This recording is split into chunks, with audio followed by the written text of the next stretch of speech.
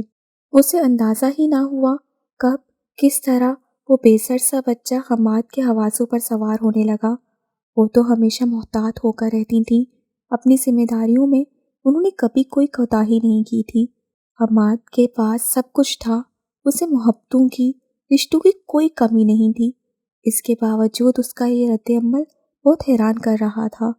الگ سے لیتی ہوں بیٹا، تمہارا حصہ تو نہیں دیتی کسی کو؟ صدمے سے نکل کر پیار سے سمجھانا چاہا۔ پر کیوں؟ آپ میری ماں ہیں، آپ اس لڑکے کے لیے آپ اس طرح کیوں کرتی ہیں؟ مجھے اس طرح کچھ بھی شیئر کرنا اچھا نہیں لگتا۔ اوکے فائن، میں نہیں خرید رہی، واپس چلو اور اپنی ہوڈی اٹھاؤ۔ اسے کندھوں سے تھام کر مسکراتے ہوئے اس کا موڈ بحال کرنا چاہا۔ بگڑے تیوروں کے ساتھ اسے ہوڈی تو خرید لی، مگر واپسی پر بھی اپنا موڈ خراب رکھا۔ جمیلہ داؤد کے لیے اس کا رد عمل سمجھ سے باہر رہا۔ وہ اس کے رویے اور اشتعال کو سوچ سوچ کر پریشان ہوتی رہی تھی۔ انہوں نے ہارون شیرازی سے ذکر کرنا چھوڑ دیا تھا، مگر اعظم شیرازی سے وہ اب بھی فارس کے معاملے میں الجھ پڑتی تھیں۔ کسی خوف یا دباؤ میں آئے بغیر وہ اب بھی انہیں احساس دلاتی رہتی تھیں۔ اس دن بھی انہوں نے یہی کیا تھا۔ وہ اسٹڈی روم میں تھے جب وہ اندر داخل ہوتے ہی شروع ہو گئی تھیں۔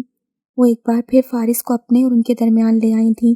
تمہیں اندازہ بھی ہے تم کس کے لیے اسٹینڈ لینے کی کوشش کر رہی ہو؟ پتھر دل موم نہیں ہوتا تھا، مگر وہ ان پر حیران ہوتے تھے، صحیح حیران ہوتے تھے۔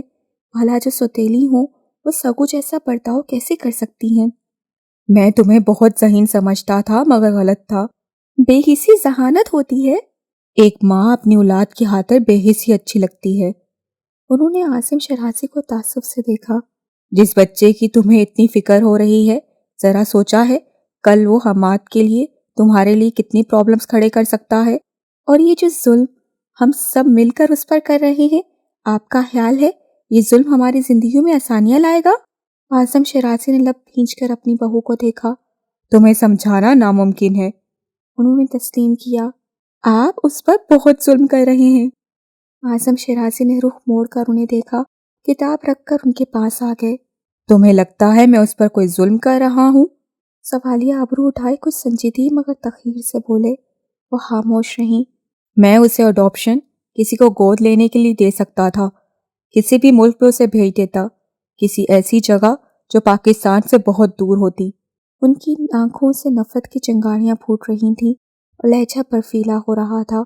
یا پھر میں اسے کسی حادثے کا شکار کر دیتا، اتنی پلاننگ کے ساتھ کہ کسی کو شک بھی نہ ہوتا کہ کیا ہوا ہے۔ ایک 5-6 سال کا بچہ سوئمنگ پول میں ڈوب کر مر گیا، اسے سوئمنگ نہیں آتی تھی اس لیے۔ انہوں نے بے رحمی سے اپنا جملہ مکمل کیا، رک کر اپنے ہاتھ اٹھائے، ذرا سا مسکرائے بھی۔ جمیلہ کا حلق خشک تھا، آنکھیں تر ہو گئیں، وہ دوپٹے کو سختی سے بھینچے ہوئے ان کی آنکھوں میں کچھ بے یقینی سے دیکھ رہی تھیں۔ اعظم شیرازی اتنی سختی اور برودت کے ساتھ اپنے پوتے کی بات کر رہے تھے، وہ پوتا جس کی ماں خاندانی نہیں تھی، وہ نکاح جس میں وہ شامل نہیں تھے، وہ رشتہ جو ان کے معیار کا نہیں تھا۔ لیکن میں نے ایسا کچھ نہیں کیا۔